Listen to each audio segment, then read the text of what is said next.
नमस्कार, मैं हूं एसके कटारिया और स्काई एजुकेटर में आपका स्वागत है। रीट 2025 पे हमने एक वीडियो सीरीज शुरू की है शिक्षण विधियों की, और इसी क्रम में ये सेकंड वीडियो लेक्चर है। ये वीडियो सीरीज पूर्णतः रीट 2025 के पाठ्यक्रम पर आधारित है, जिसमें हिंदी और संस्कृत दो अलग अलग वीडियो सीरीजों में कवर किया जा रहा है, जिसमें हम कंप्लीट शिक्षण विधियां पढ़ने वाले हैं। तो आइए बिना समय गवाए शुरू करते हैं। पिछले वीडियो लेक्चर में हमने पढ़ा कि भाषा क्या है, भाषा के रूप कौन कौन से हैं, भाषा की विशेषताएं क्या हैं, भाषा अर्जन किसे कहते हैं, भाषा अधिगम किसे कहते हैं। इसके बाद में हमने पढ़ा शिक्षण कि शिक्षण किसे कहते हैं, शिक्षण का उद्देश्य आधारित वर्गीकरण हमने समझा। इसके बाद में हमने शिक्षण की परिभाषाएं समझी। शिक्षण की परिभाषाओं के बाद हमने ये पढ़ा कि शिक्षण विधि किसे कहते हैं, शिक्षण प्रविधि किसे कहते हैं, और लास्ट में हमने शिक्षण विधि एवं प्रविधि में अंतर समझा। और आज के इस वीडियो लेक्चर में हम ये समझेंगे कि संस्कृत भाषा की प्रकृति कैसी है, संस्कृत भाषा के ऐतिहासिक पहलुओं को देखेंगे, संस्कृत भाषा के रूपों को समझेंगे, संस्कृत भाषा का महत्व जानेंगे, और इसके बाद में हम संस्कृत भाषा शिक्षण के उद्देश्य समझेंगे, क्योंकि संस्कृत पढ़ाने का उद्देश्य आपको समझना होगा और तब आप संस्कृत शिक्षण को बेहतरीन तरीके से समझ पाएंगे। तो चलिए अब आगे बढ़ते हैं। शिक्षण विधियों की वीडियो सीरीज की यदि आपको पीडीएफ चाहिए या फिर आपको कंप्लीट बुक चाहिए, इसके लिए आप sky educator mobile app download करें और अपनी पुस्तक को ऑर्डर कर सकते हैं, या फिर अपनी पीडीएफ को अपने मोबाइल फोन में डाउनलोड कर सकते हैं। यह पुस्तक आप फ्लिपकार्ट या अमेजोन से भी मंगा सकते हैं।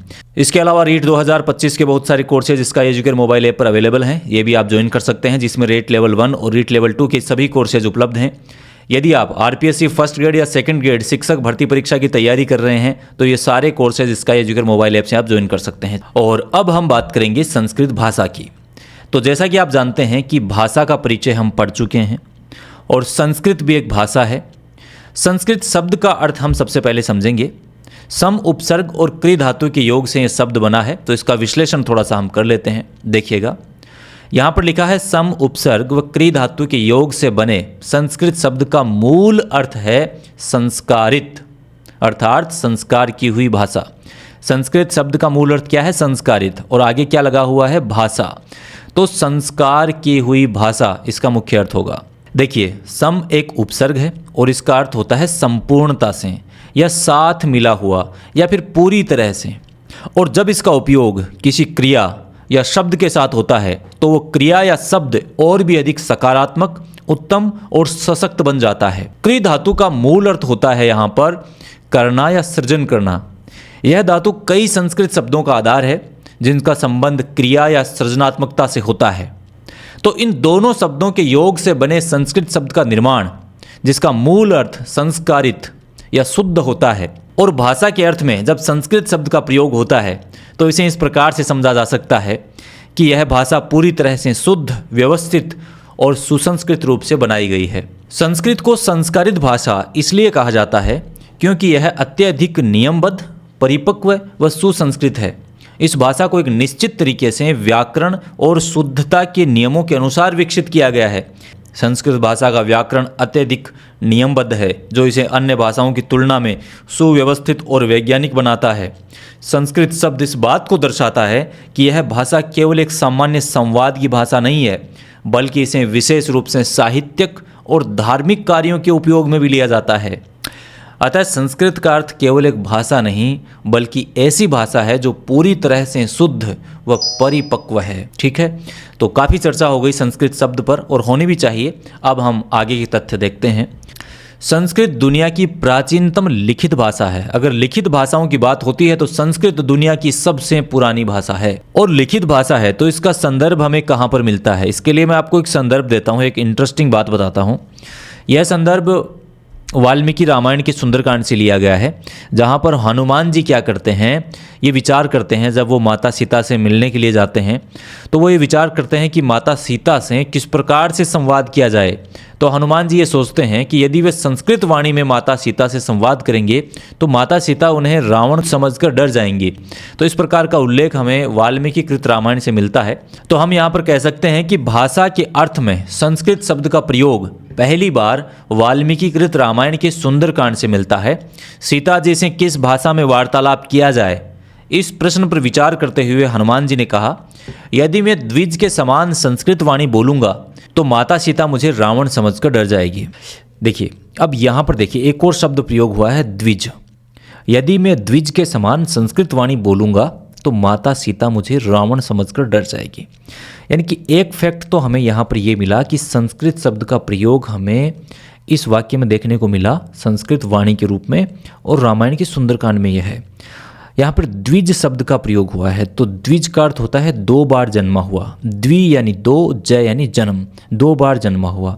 अब ये शब्द कई अर्थों में प्रयोग होता है। यहाँ पर किन अर्थों में प्रयोग हुआ है? यहाँ पर द्विज शब्द का प्रयोग हुआ है विद्वानों के संदर्भ में, यानी कि संस्कृत वाणी विद्वानों की भाषा थी।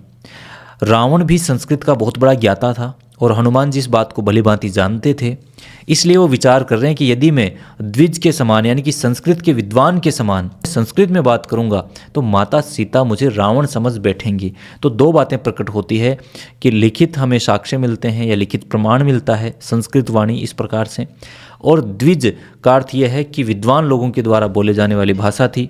हिंदू सामाजिक व्यवस्था में यज्ञोपवीत संस्कार होता है, वो दूसरा जन्म माना जाता है। यानी कि यज्ञोपवीत संस्कार आपका हो गया, इसका मतलब यह है कि अब आपने दूसरा जन्म ले लिया। और मानव जब पैदा होता है तो केवल पशु समान होता है, लेकिन जब वह संस्कारवान और ज्ञानी होता है तो उसका दूसरा जन्म यानी कि असली जन्म सामने आता है। इसलिए यहाँ पर भी द्विज शब्द का प्रयोग होता है। वैसे द्विज का अर्थ और भी अर्थों में होता है, जैसे कि द्विज जो है वो सर्प, पक्षी और मछली जैसे जीवों को भी कहा जाता है, क्योंकि उनका जन्म दो बार होता है। जैसे पक्षी पहले अंडे के रूप में जन्म लेते हैं, फिर अंडे से बाहर निकलते हैं। इसी प्रकार से दांतों को भी द्विज कहा जाता है, क्योंकि पहले दूध के दांत आते हैं, फिर वो गिरते हैं, फिर स्थायी दांत आते हैं। और मानव जब पैदा होता है तो केवल पशु समान होता है, लेकिन जब वह संस्कारवान और ज्ञानी होता है तो उसका दूसरा जन्म यानी कि असली जन्म सामने आता है। इसलिए यहाँ पर भी द्विज शब्द का प्रयोग होता है। चलिए तो अब हम चलते हैं अगले बिंदु की तरफ। संस्कृत जो है वो शास्त्रीय भाषा रही है। संस्कृत को शास्त्रीय भाषा इसलिए माना जाता है क्योंकि यह प्राचीन भारत की विद्वत्तापूर्ण और परिष्कृत भाषा है। इसका उपयोग मुख्य रूप से वेदों, पुराणों, उपनिषदों, महाकाव्यों और शास्त्रीय साहित्य जैसे काव्य, नाटक, व्याकरण इनके लेखन में किया जाता है। और यहाँ पर संस्कृत का जो व्याकरण है वो भी अत्यंत व्यवस्थित और वैज्ञानिक है, जिसे पाणिनि के अष्टाध्यायी में सुव्यवस्थित रूप से प्रस्तुत किया गया है। और संस्कृत शास्त्रों और धर्म ग्रंथों की भाषा होने के कारण भी इसे संस्कृत की शास्त्रीय भाषाओं में प्रतिष्ठा प्राप्त है। तो बहुत ही महत्वपूर्ण बात है, याद रखना। अब देखिए, ईसा पूर्व वर्ष 1500 तक यानी ईसा मसीह के जन्म से 1500 साल पहले ही संस्कृत भाषा जो है ये अभिव्यक्ति की क्षमता के रूप में विकसित हो चुकी थी। यानी ईसा मसीह के जन्म से 1500 साल पहले ही संस्कृत आपस में बातचीत की जाए इस प्रकार से विकसित हो चुकी भाषा थी। चलिए, ये तो इतिहास की बातें हो गई। अब हम वर्तमान की तरफ आगे बढ़ते हैं। संस्कृत को भारतीय संविधान की 8वीं अनुसूची में आधुनिक भारतीय भाषाओं में स्थान दिया गया है, ये बात आपको ध्यान रखनी है। संस्कृत को धार्मिक दृष्टि से देववाणी या सुर भारती भी कहा जाता है। अब बात करते हैं संस्कृत के रूप की। किस प्रकार का रूप है संस्कृत का? देखिएगा, संस्कृत के दो रूप हमें देखने को मिलते हैं, वैदिक संस्कृत और दूसरी है लौकिक संस्कृत। ठीक है, सबसे पहले बात करते हैं वैदिक संस्कृत की। वेद, वेदांग, पुराण, ब्राह्मण आदि की भाषा वैदिक संस्कृत है। ठीक है, लौकिक संस्कृत की बात करें तो वेद, वेदांग, पुराण और ब्राह्मणों के अलावा अन्य जो ग्रंथों की भाषा है वो लौकिक संस्कृत है। यानी मूल रूप से वेद, वेदांग, पुराण और ब्राह्मण आदि में जो संस्कृत भाषा प्रयोग हुई है वो वैदिक संस्कृत का रूप है, और इसके अलावा संस्कृत के जितने भी ग्रंथ हैं उन सब में लौकिक संस्कृत का उपयोग हुआ है। और अब हम बात करते हैं कि भारत में जो भाषाएं बोली जाती हैं उनमें संस्कृत का स्थान कौन सा है, यानी कि भाषा वर्गीकी में संस्कृत का स्थान। तो भारत में 100 से अधिक भाषाएं बोली जाती हैं। ठीक है, इन भाषाओं को मुख्यतः 5 भाषा परिवारों में विभाजित किया गया है। कितने भाषा परिवारों में? 5 भाषा परिवारों में विभाजित किया गया है, जिसमें पहला भाषा परिवार है भारोपीय परिवार। बड़ा महत्वपूर्ण है, याद रखना। पहला है भारोपीय परिवार, दूसरा है द्रविड़ परिवार, तीसरा है एस्ट्रो एशियाटिक परिवार, चौथा है चीनी तिब्बत परिवार एवं पांचवा है ताई कदाई भाषा परिवार।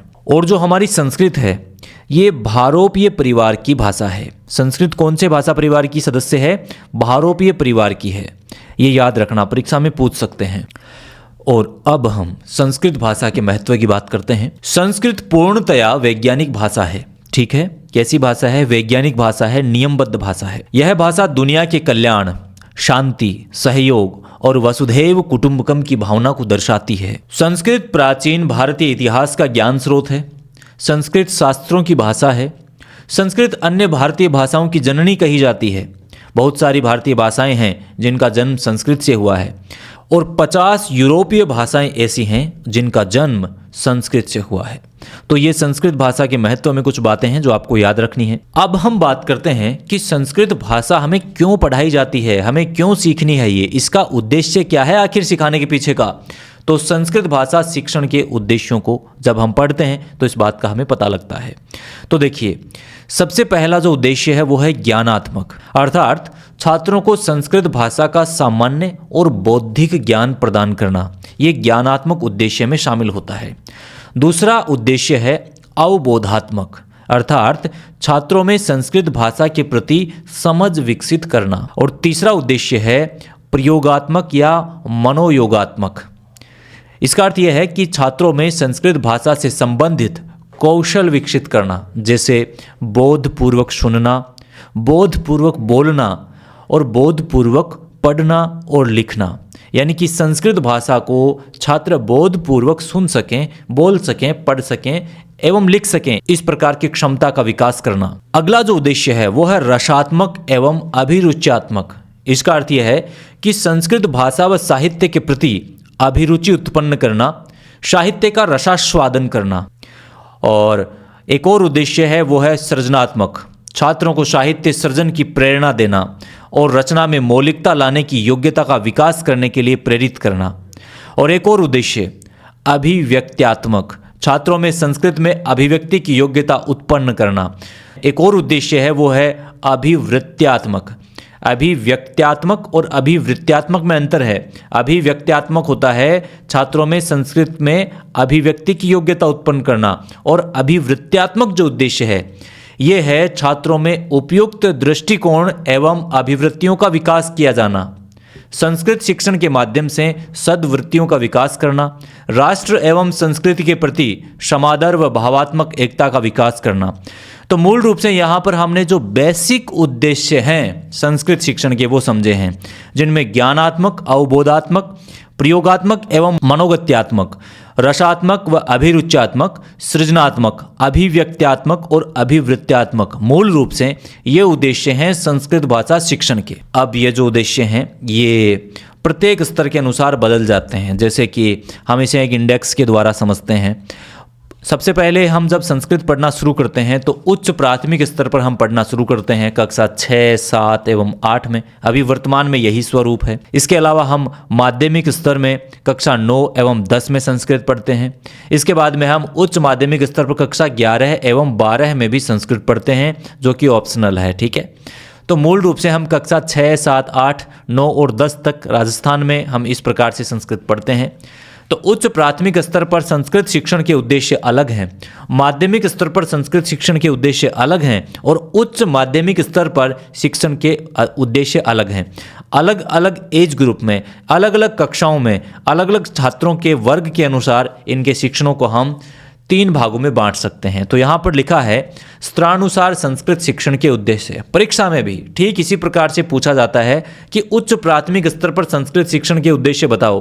तो अभी मैंने यहाँ पर आपको ये जो उद्देश्य बताए ये तो संस्कृत शिक्षण के उद्देश्य हैं, लेकिन उच्च प्राथमिक स्तर पर या माध्यमिक स्तर पर या उच्च माध्यमिक स्तर पर यदि हमें पूछे तो अलग अलग आपको बताना होगा।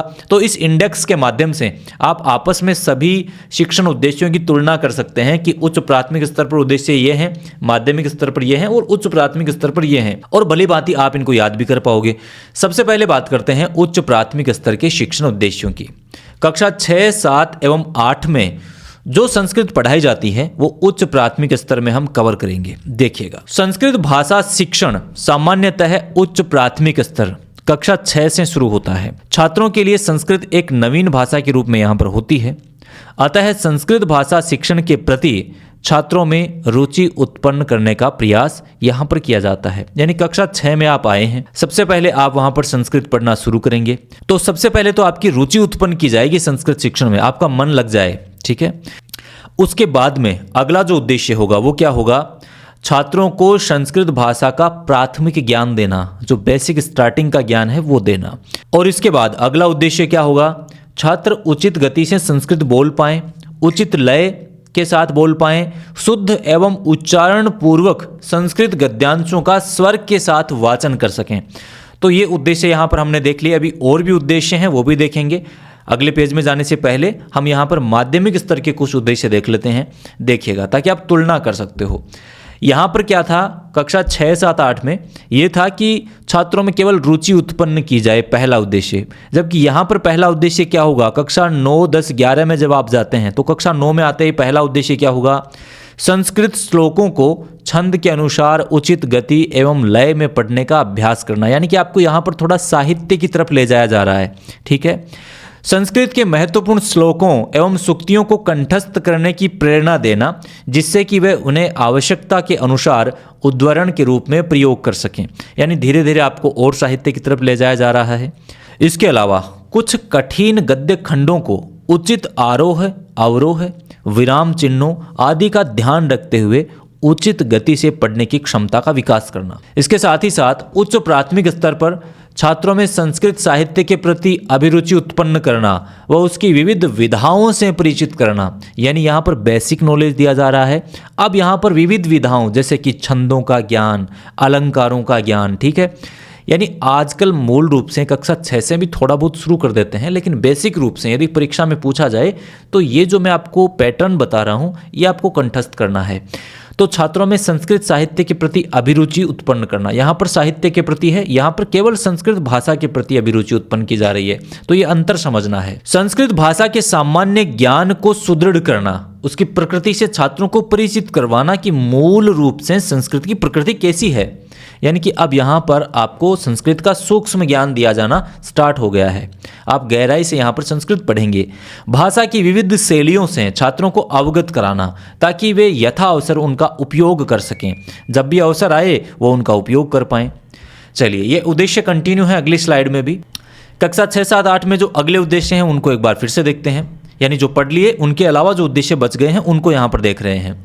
छात्र मातृभाषा के सरल वाक्यों का संस्कृत में अनुवाद कर सकें, ये यहाँ पर उद्देश्य होता है उच्च प्राथमिक स्तर पर। छात्र सरल संस्कृत के वाक्यों एवं श्लोकों का मातृभाषा में अनुवाद कर सकें।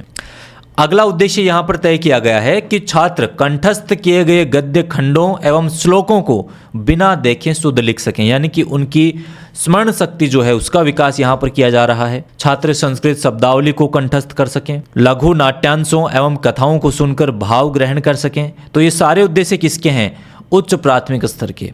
माध्यमिक स्तर पर कौन से उद्देश्य हो जाते हैं, संस्कृत भाषा में अपने विचारों को अभिव्यक्त करने की योग्यता का विकास करना, कि छात्र संस्कृत में अपने विचार व्यक्त कर पाएं, यानी कि संस्कृत भाषा को बोलना शुरू कर दें। संस्कृत में भाषण, कहानी, कथन आदि को सुनकर अर्थ ग्रहण करने की क्षमता का विकास करना।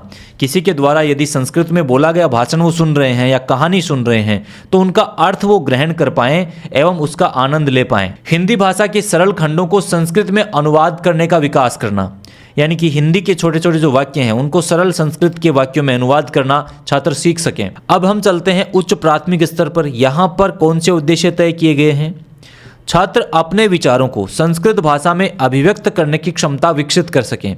यहाँ पर अभ्यास कर रहे थे, सुनकर के अर्थ ग्रहण कर रहे थे, धीरे धीरे अभिव्यक्ति की योग्यता का विकास कर रहे थे और यहाँ पर छात्र पूर्णतः अपने विचारों को संस्कृत भाषा में अभिव्यक्त करने की क्षमता विकसित कर सकें। ये उद्देश्य तय किया गया है। राष्ट्रीय, सांस्कृतिक एवं सामाजिक चेतना जागृत करना, छात्रों में नैतिक मूल्यों का विकास करना, व्यक्तित्व के सर्वांगीण विकास हेतु छात्रों को प्रेरित करना, संस्कृत पद्यों का शुद्ध उच्चारण जैसे कि लघु, गुरु, यति आदि का समुचित पालन करते हुए सस्वर पाठ की क्षमता उत्पन्न करना। इस प्रकार के उद्देश्य रखे गए हैं। गद्यांशों, पद्यों एवं नाट्यांशों को सुनकर के शुद्ध लिखने की क्षमता को विकसित करना। इस प्रकार से तमाम उद्देश्य यहाँ पर स्तरों के अनुसार, विभिन्न स्तरों के अनुसार तय किए गए हैं। इनके अलावा कुछ और उद्देश्य हैं, वो भी हम देखते हैं। पाठ्य पुस्तक के पठित अंश पर दिए गए सरल प्रश्नों का उत्तर संस्कृत में दे सकें, ये उद्देश्य तय किया गया है। उच्च प्राथमिक स्तर के उद्देश्य यहाँ पर मैं आपको बता रहा हूँ।